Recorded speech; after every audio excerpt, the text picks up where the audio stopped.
do it with intensity or not at all.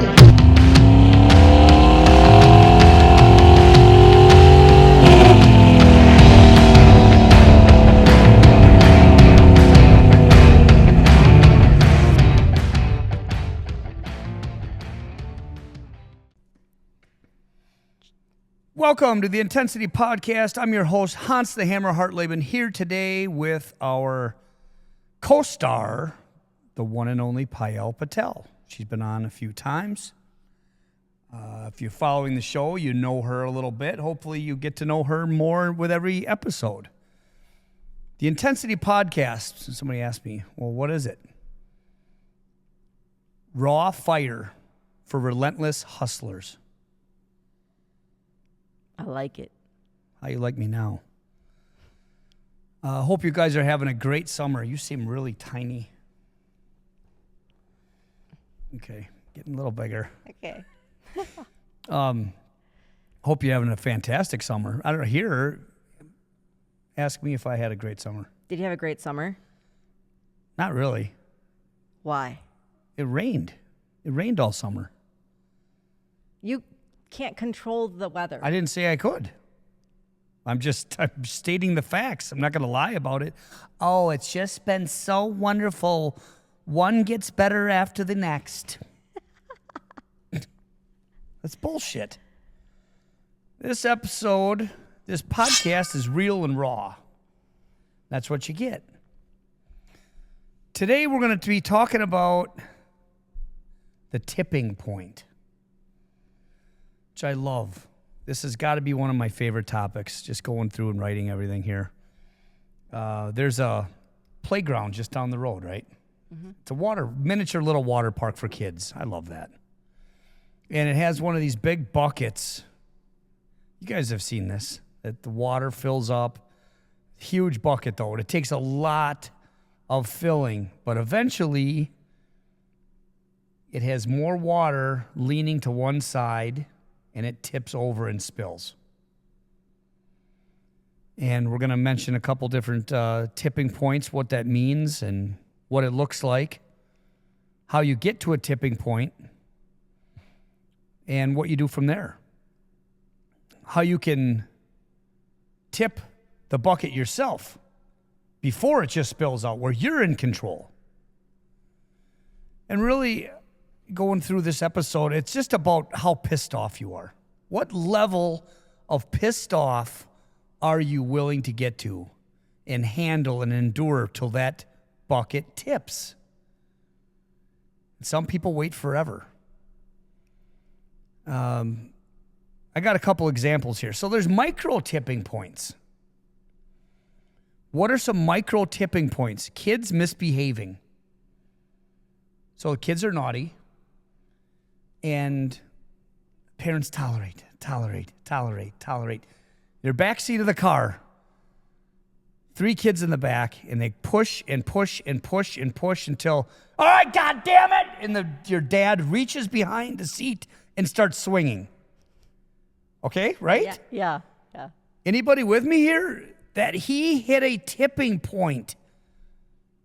The fuse was lit, and eventually it hit the dynamite.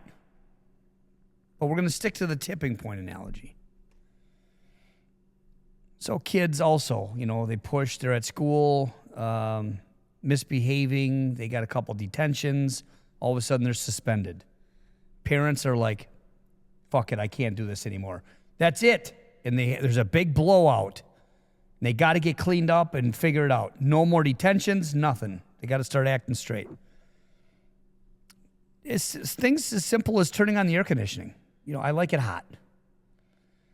So you sit there in your car or at your office, in your house, and you're hot. All of a sudden you get pissed off. You get pissed off enough to go turn the AC on. Cleaning your house. I like to talk about cleaning the house a lot. Cleaning your room. Remember, talk about depression. Start by cleaning your room. Give yourself a clean slate. And with me personally, there's build, and then all of a sudden it's like I'm cleaning the whole fucking thing. and it's going to be done 100 miles an hour with 100% intensity. But why do I have to hit that tipping point? Why can't I just clean up enough and keep up on it so there's no time bomb that's going to explode? Okay, another micro is hunger. Sometimes we work, we're busy, we know we're hungry. All of a sudden, I don't care. I'm eating. I don't care what it is. Pull over at Burger King. I'm getting whatever's on the menu. You had in full intentions of eating clean that day, but you let it slip. You neglected that, and you hit a tipping point, and now you're eating like shit. What say you? I guess the first thing I thought of when you said tipping point, I was thinking more like long-term tipping point. For me, like my initial reaction is, as far as when it comes to weight loss or fitness goals. We're and getting things into like that. long-term So, ones. Yeah, so micro, I wasn't even thinking micro right away. So I wasn't either. It's kind of a new little thing I thought of. But that is true. It's like it's a daily thing. So what are your micro tipping points every single day, and what are you doing to get better at it? I mean, that's like, for me, I guess it would be more like doing the prioritizing. And I think we talked about this one of the other times too, but just not prioritizing, doing all this other stuff. Then it's the end of the day and you're like, oh my God, okay, I didn't do this stuff. I was supposed to do this stuff. Then that goes to the next day. And then it's like, why can't you just prioritize from the beginning, So, but yeah, those are all really good points that you made. Even emails, micro tipping point. Mm-hmm. Yeah. I get, spam. There's all different. If you're in business, there's all kinds of email problems, but spam. And then you got the real emails, and you have enough spam, you get pissed off, you start unsubscribing. And it takes time though. Like, I just avoid them, delete them, just read it and let it go. But when you get pissed off enough, I start diving in and actually clicking and trying to find, because these companies, and a lot of times it's like shitty political stuff. You got to scroll. They're making it hard to unsubscribe. And you got to look, and it takes time. So you don't want to do that. You just want to get through it. But tomorrow, there are going to be another 10 of them, more than that. So the key is just staying on top of this stuff. But what do you balance? It is a silent buildup on things. And when you start combining a few of those, so you got the kids, you got the hunger, you got the email, you got all these little micro issues throughout the day, you're going to take it out on probably somebody that doesn't deserve to get it taken out on, or something. You shouldn't. That's what ends up, we've all been there. We've taken something out. Speak for yourself. Whatever. Everyone has. So there's silent buildups, habits, routines, and excuses that stack up unnoticed. They build the water drip by drip. The bucket fills drop by drop. But why do we have to stay the same until there's a blowout? Because we have to wait until being uncomfortable, the weight of being uncomfortable is greater than being comfortable. Does that make sense? Yeah. So that it has to outweighs, supersede. Yeah. So it outweighs Yeah. the other issue, And that's when I think that's a human instinct. And what are the drops in the bucket? What are the water drops? That's your challenges, right? Your adversity stacking up. You're not addressing it. Mm-hmm. And that bucket's huge, though, so it can take a lot. I mean, you could take a lot of adversity, and this stuff can build for a long, long time. Humans endure discomfort until they break. And it just doesn't have to be. Diving into some of the macro tipping points. You said weight loss. I said obesity, but it doesn't have to be obesity. It could be anybody. It's somebody that used to have abs, and that they had abs their whole life. And now they have 7% too much fat around those abs. And they're just sick of it. Until that discomfort hits. Yeah.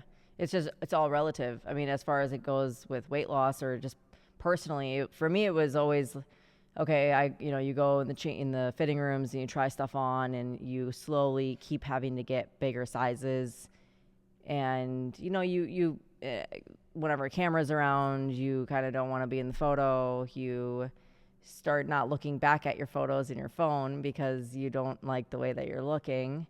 You start over editing your photos. You put too many filters on. It's all the stuff. I mean, it keeps building, and sometimes you don't realize that it's building while it's building.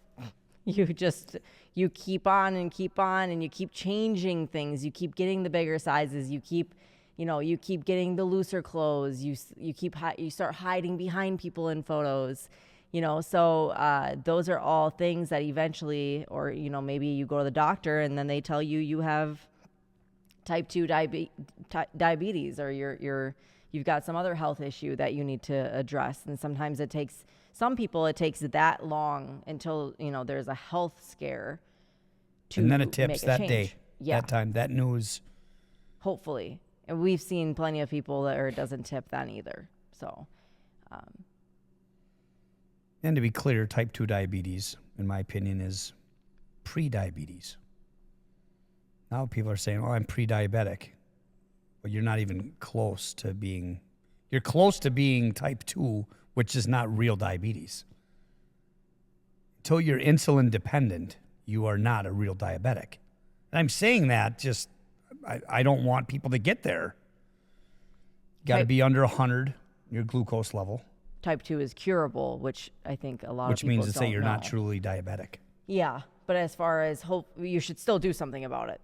Oh, absolutely. I like that they're doing these scare tactics and labels, because people start to do that. I'm pre-diabetic, and they start to move. So that's their tipping point. They're creating tipping points for other humans. Yeah, there have been a lot of pre-diabetic or type 2 people that I've spoken to lately. They'll say, I went to the doctor and they said I'm type 2, or they actually don't even say that. They just say I have diabetes. I'm like, okay, is it type 1 or type 2? And a lot of times they don't even know. Well, are you taking insulin? Right. So then I follow up with that, and they're like, no. I'm like, okay, so did your doctor say you're diabetic? Isn't that crazy? Where are you getting this information? Do you have a continuous glucose monitor that you wear? How do you track? And I lose them. They're like, I'm like, oh gosh, okay, like your doctor didn't educate you on any of this stuff. Maybe they made it up. If they're that lost, I think they might have been close. They're pre-diabetic, and they just thought you get more attention by saying you're I have diabetes.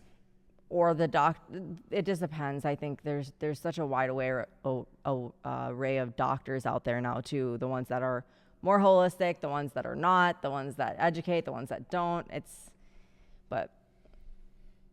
And on that, defining that tipping point, the moment that change is no longer optional.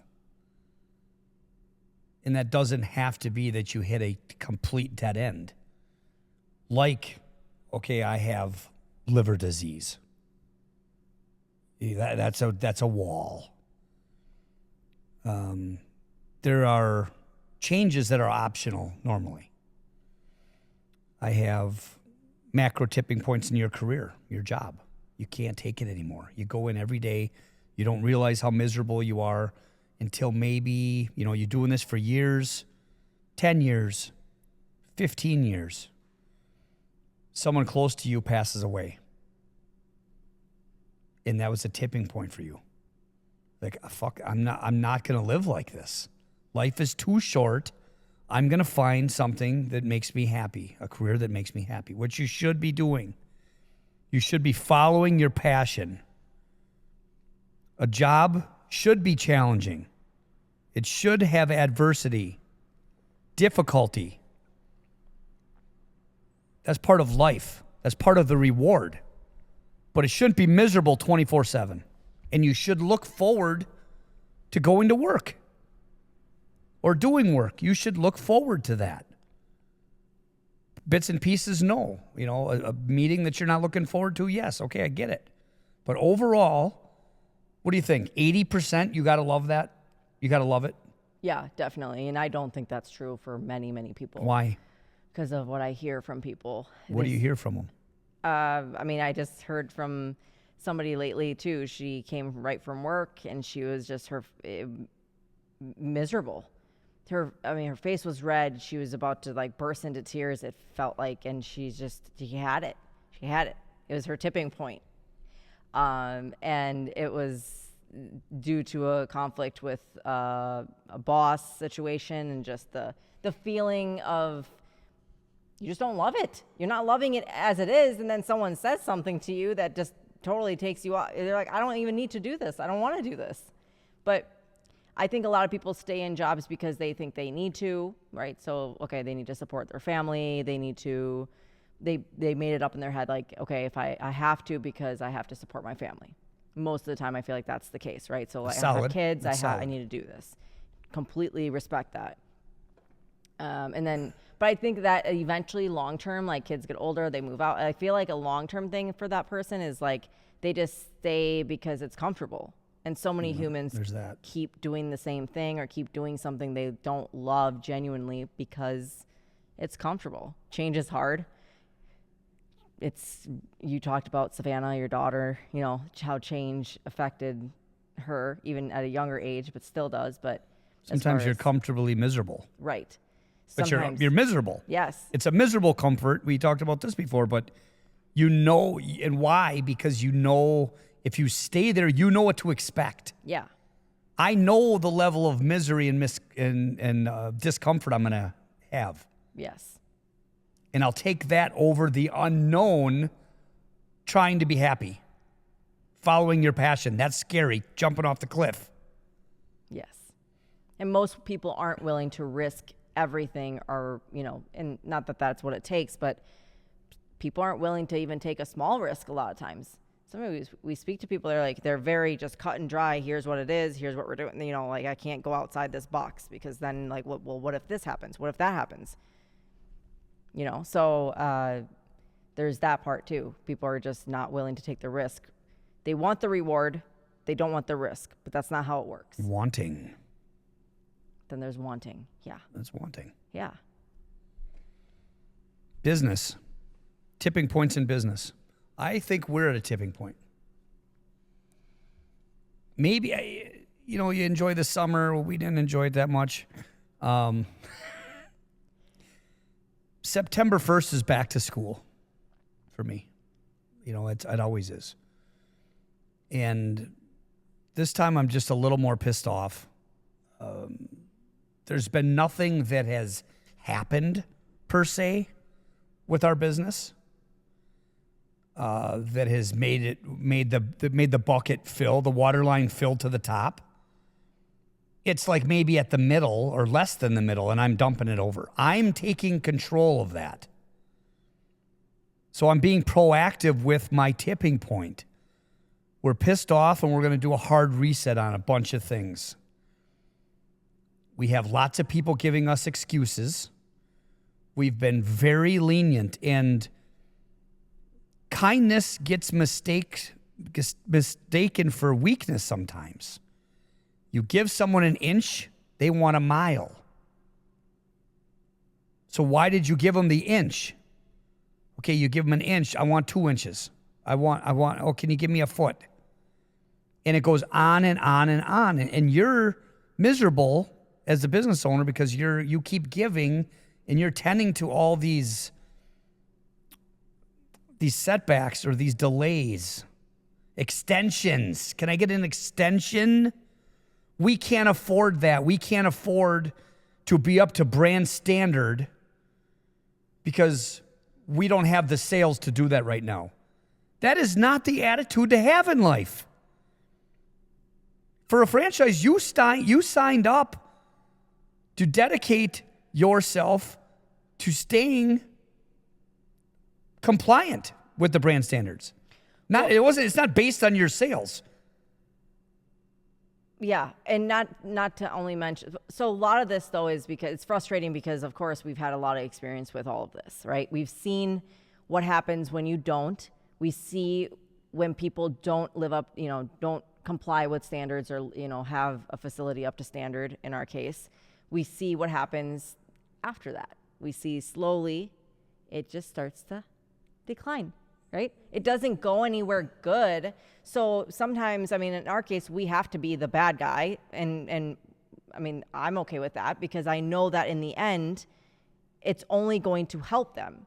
Hate me now, thank me later. Right. So it's kind of no different than if you're a parent out there, you know, you make decisions. You don't want to have to, you know, yell at your child or, you know, make them do things that it makes you uncomfortable, but you know, in the end, it's better for them. It's kind of the same situation on a larger scale. You know, What are some examples of that? Like, well, like I one store, we can't afford the rowers. We implemented the rower. The type was a Concept 2 rower. We're talking about type 2 diabetes. The Concept 2 rower. That's a rollout. That's a requirement. This is a big one. Oh, well, we can't afford it. You can't afford not to have it. That's the difference. So you can't afford not to is the difference. And who says, you sit and pick, I can't be compliant on this, and this because my sales aren't high enough. So that what do we check back with you in 2 months? Are your sales high enough now? They're never going to be high enough is the point. Yeah, that's the point. It's never going to be because you're not doing the, you know, you're not doing it. You're not doing the thing. So it's never going to get unless there. you run the franchise, you don't get to make those decisions on what stays and what goes and what gets added and what gets painted. And we hear this a lot though from other franchisors, right? The compliance is the biggest headache, but it's what we have chosen to go with. You know, we could have stayed a license like we were back in the day. You pay a lump sum for the year. You Trademark license. Yeah, basically just simple. Run it the way you want to run it. Yeah, we made a big decision, huge investment of time and financially. You know, I mean, getting an attorney to just draft your franchise disclosure document right off the bat. You're talking thousands upon thousands. The audit itself is $15,000 a year. Mm-hmm. Yeah. So we hit a micro tipping point, but we've hit a point where we need to we have examined our business and what we want out of it and what's fair and what's good. What's it going to take to grow? Otherwise, we're just kind of just busy. We're busy in sand. And nothing's really happening. It's putting out one fire after the next, no pun intended. Mm-hmm. You're not growing. No. You're just giving people extensions on everything. Well, so we're not helping more people, though. You know, that's why we opened the business. Right. To help as many people as possible. Yeah, and because we know that the experience that we lay out with the systems we've built work, and they end up with a lot of results physically, mentally for so many people. So, I mean, the messages that you get, you know, we get on the page, we get emails. That's what drives us to continue doing what we're doing, and we know what works. Because the second we start not doing those things, that's when it's just going to start going down, and I refuse to let that happen. So do you. Well, and I've talked about my story on this show. I'm gonna keep talking about it because you're listening. Because this is the thing. These are the things that have crippled me to the bone financially. Mm-hmm. Well, that doesn't matter. That's not going to get us sales or whatever. What does it really matter? Not even that. So, like on the flip side, I guess a little bit. That's the franchise side. But coaching. I mean, you have. So now we've been doing this for what, 12 years? Is it 12 years now with Fire? So, and you've been in fitness for way longer than that. You've had personal training clients. You've had so much experience prior to just even Fire. Yeah. But although we did a lot of photos, a lot of video, a lot of showing what we're doing and showing behind the scenes when we first started, there's so much that's still, because we don't talk about this a lot, you know? And I mean, you do and don't, but I mean, even today, I started thinking like, you know, when people start doubting, you know, that's typical. Anytime you have success in anything, whether it's your personal success, your professional success, people start doubting you or what you've built, or they start questioning, you know, and it's just, I started thinking, I'm like, you have no idea, people, what you went through in the beginning the actual sleepless nights. Some people are like, oh, I didn't sleep when I started my business. Like, no, yeah, you did probably. I mean, this was so many people that say that actually They're don't using really know. it as a metaphor. Yeah, but like truly didn't sleep. You're in the middle of the gym floor, you're checking the layout, you're checking how this works, you're making sure the experience, you're going through the process, you're doing the dialogue, you're repeating. I mean, it was like, we were creating the blueprint. Yeah. I mean, but I thought you were just, I was like, oh my God, he's crazy. Like I was like, he's overdoing this. He's thinking about it too much. It was an obsession. Oh my, like, I was like, it's fine. The amount that you would spend just thinking about how to pay people and incentivize them, make sure that they're happy. I remember you saying you're spending too much time on that. Make sure that they're like, motivated. So yes, you get paid, you can eat every week, but now I need to motivate them to keep doing better. And I'm like, this is insane. This is overkill. But it's all of this stuff. Like, we started day one with zero process. Like, yes, you had a process, but it wasn't like the way we have it now on paper, and it's solid with exact dialogue, exact step, exact everything. So, I mean, with going from zero of that to now what we have today, and then to have somebody doubt you, of course it's going to piss you off, and then people expect you to be politically correct, which is a whole nother topic. Well, also is because you're building a business, so you remove yourself from some of the day-to-day stuff, okay? So if you're not coaching every single camp, okay, you're building trends and systems to put more coaches into place, educate them more. They don't see you. They forget. Yeah. They forget. And then they start questioning. That's human nature, though. That's why perception is reality. You have to make yourself relevant. It's not just about even just being on social media, because then you get the wrath of that too from people. Oh, like she's always posting or he's always posting, because you have to stay relevant.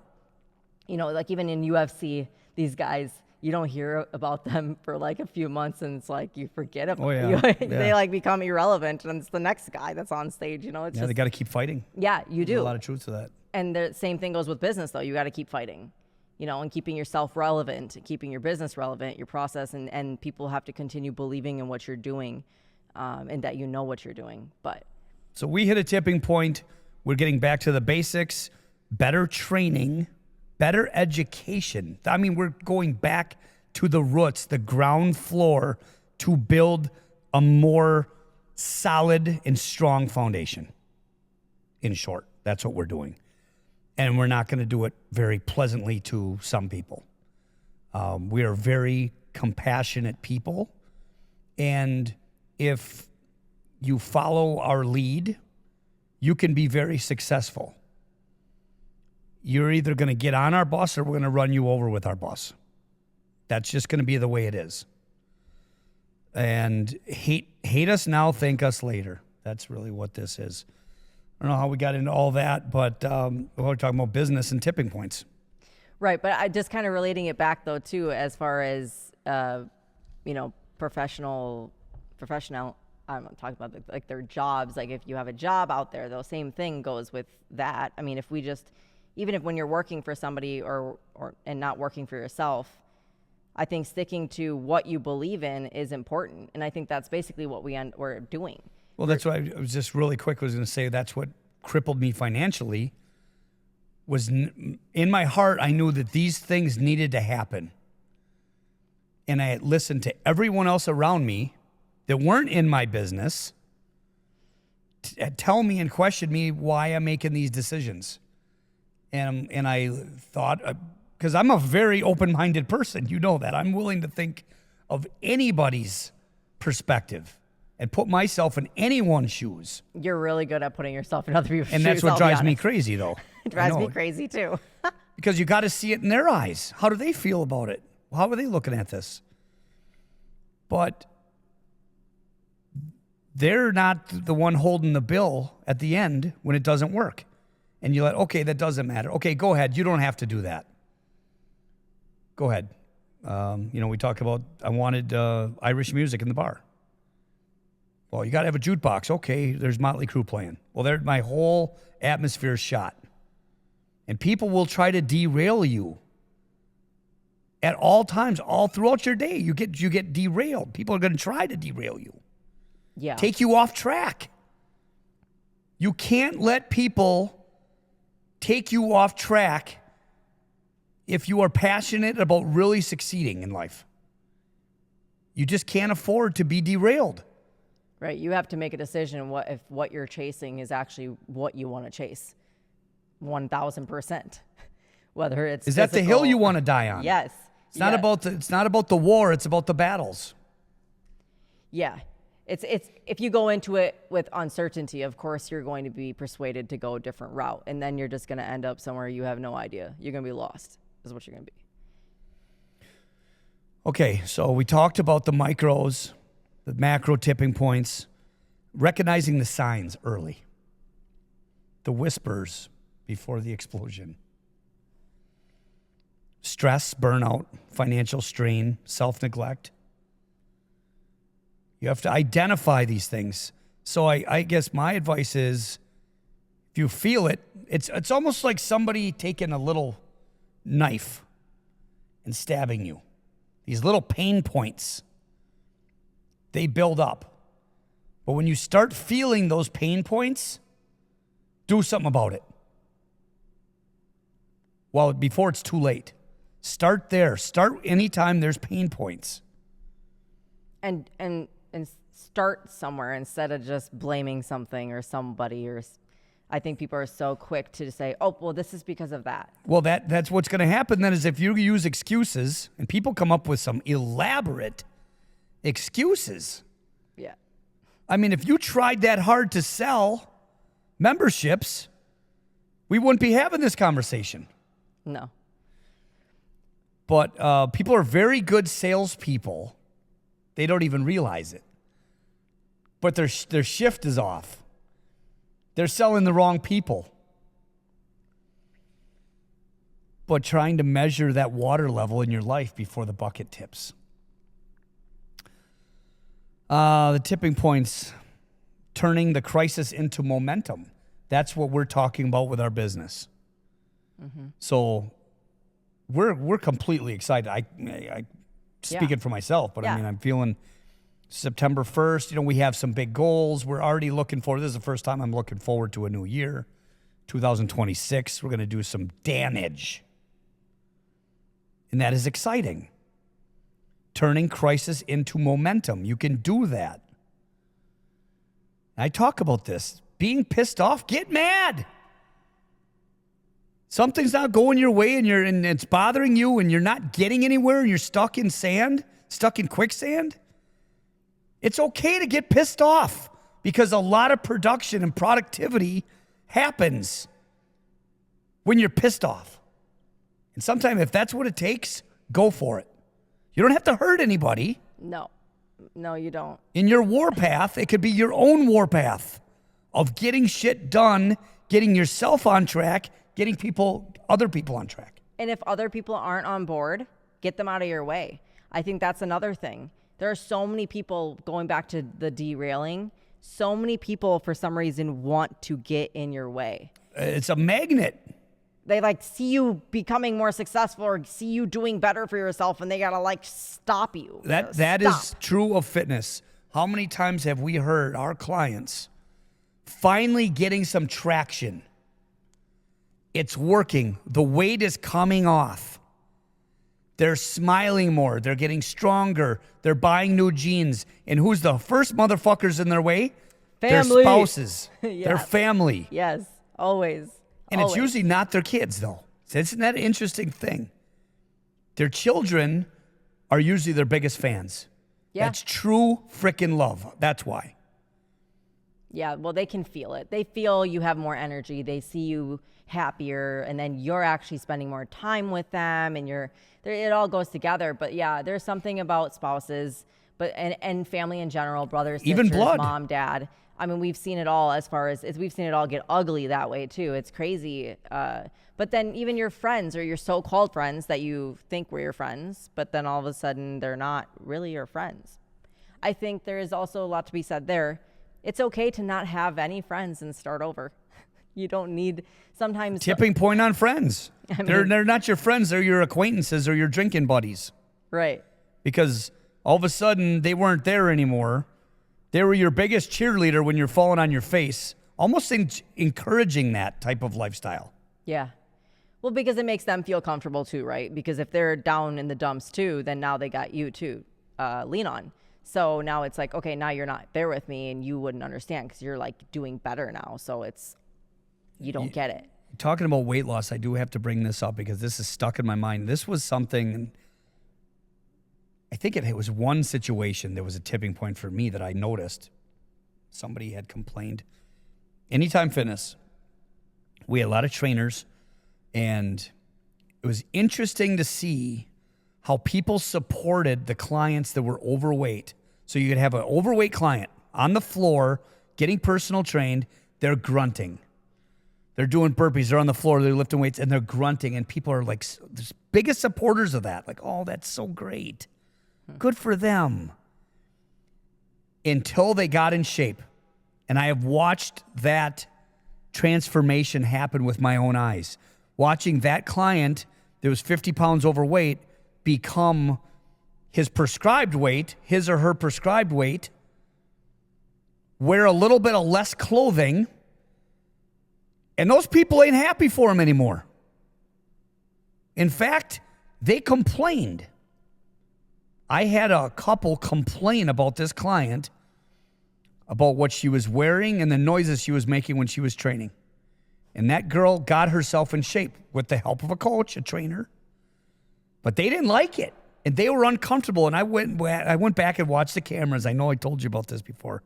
But I watched the cameras and I watched them on the treadmill cranking backwards to stare at her. That's crazy. Judging her. It's always the people that are crying the victimization, though. The victims that are the actual bullies. Watch for it. Definitely. Watch it. They're the first ones to say, oh, that was, very harsh, very cold. You're the fucking bully. Passive, aggressive bullshit. Watch for it, guys. Yeah, Good. it says more about that person than it says about you, of course. But watch for it, though. I want them to. It says a lot to about them, though, about that person. It says a lot. So stay away from me. That's for fucking sure. If you can't support someone's success, I'm afraid of you. You're a scary human being. Yeah. I mean, I hope I never break down on the side of the road. And there's certain people that help other people on the side of the road to break down. Yeah, exactly. And there's certain people that claim to be helping everybody else. Well, and there are people that help you and they'll move on. They don't have to say anything about it. Then they got I have to tell everybody that I did that. It's like, or you should help everybody and here's a link. Right. But when it comes time for them to actually do it themselves, they're nowhere to be found. No. I mean, at the end of the day, though, you have to continue being the person you want to be, the person you are. Like, that's at least for me, I'm going to do what lets me sleep at night. So I'm going to continue living my life the way that I do. I'll, take care of the people that I want to take care of. You know what I mean? Like, I'm going to act the same way that I would. I'm going to hold the door open. I'm going to say thank you. I'm going to be, you know what I mean? So, and because you can control yourself, your own actions. Yeah. That you're not going to control how that person receives that door opening. Yeah. Because she opens the door for like men. They don't even say thank you. Yeah, it's really pathetic. But it's not going to make me stop doing it, right? Absolutely that's not. who I am. So yeah, I mean, as far as that goes, it's like, don't let other people who are dulling your shine or whatever you want to say, get in your way. Just get them out of your way and move on. Just get them out of your life, however you got to do it. Pick your hill, what you stand for, your morals that make you feel good. The good feeling is going to come from your own actions. Don't let anybody control your happiness. If you're doing the good things in life, you can go to sleep at night feeling good about you. The rest of them, they can pound sand.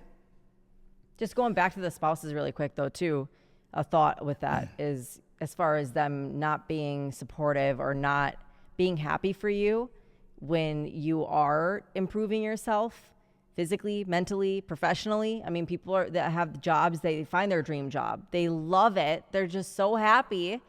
And they come home and they've got this spouse that's just like bringing them down. You have that. And that's terrible. And I think there are so many people that live like that, and they continue to, or they end up quitting their job. I mean, there's just like, and then they end up miserable, or you have the flip side and someone's like, no, fuck it. I'm not living like this anymore. Get out of my way. Get out of my life. But it takes a very confident person and a strong person to do that. And not everyone can do that. But to be able to walk away. Yeah. Having such confidence in yourself. Yeah. And in the person that you are. That means a lot. Yeah. So bottom line, don't wait for catastrophe. Tip the bucket on purpose. I love it. Well, winding down, we got to plug our sponsor, Rehab Supplements Lab, unlocking human potential, specializing in cutting edge and sophisticated health products. RehabSups.com. RehabSups.com. Live long, live strong. We got creatine gummies. Oh my gosh, you guys, though, really, the greens are a must. We have greens in capsule form. Okay? I'm taking the damn greens. Yeah, I finally got him to take the stuff. But I feel good. But you're technically allergic to a lot of that shit. Yeah. But that's, anyways. Grasses and. Yeah, Daily Digest. We've got for digestive enzymes. I mean, I take this every single day. Carb blockers, personal fave. We can get into that. And what is a some carb other blocker? Glucose disposal agent, similar to it, basically a natural GLP-1. Yes. Something that's sustainable that you could take every day. Yeah. Yep. A few times a day with your carb meals, high carb meals. Definitely, or high calorie, high caloric meals. So a lot of info there, a lot of info on the website, but we'll catch that next time. I do want to talk about carb blocker and GLP-1s sometime. Okay. Hey, remember, let's have her on the show. Maybe you could do your own show about GLP-1s. I think they'd like to hear from you. I think people are a little sick of me, maybe. Blah, blah, blah, blah, blah, blah, blah. Sounds good. All right, guys. HansHartleben.com. Follow. If you got something from this message today, share it. Help inspire other people. That's part of the stuff we're talking about. Infectious positivity. Drop a review on Spotify if you can, too. The reviews help. Yeah, would love that. Help grow. This has been fun. What am I missing? Can I do the sound? The voice? Yeah, but you got to do it with this mic.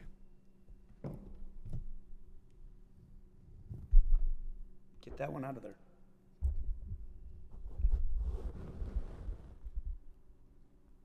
Do it with intensity.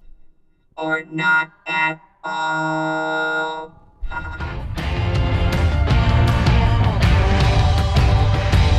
Nice job.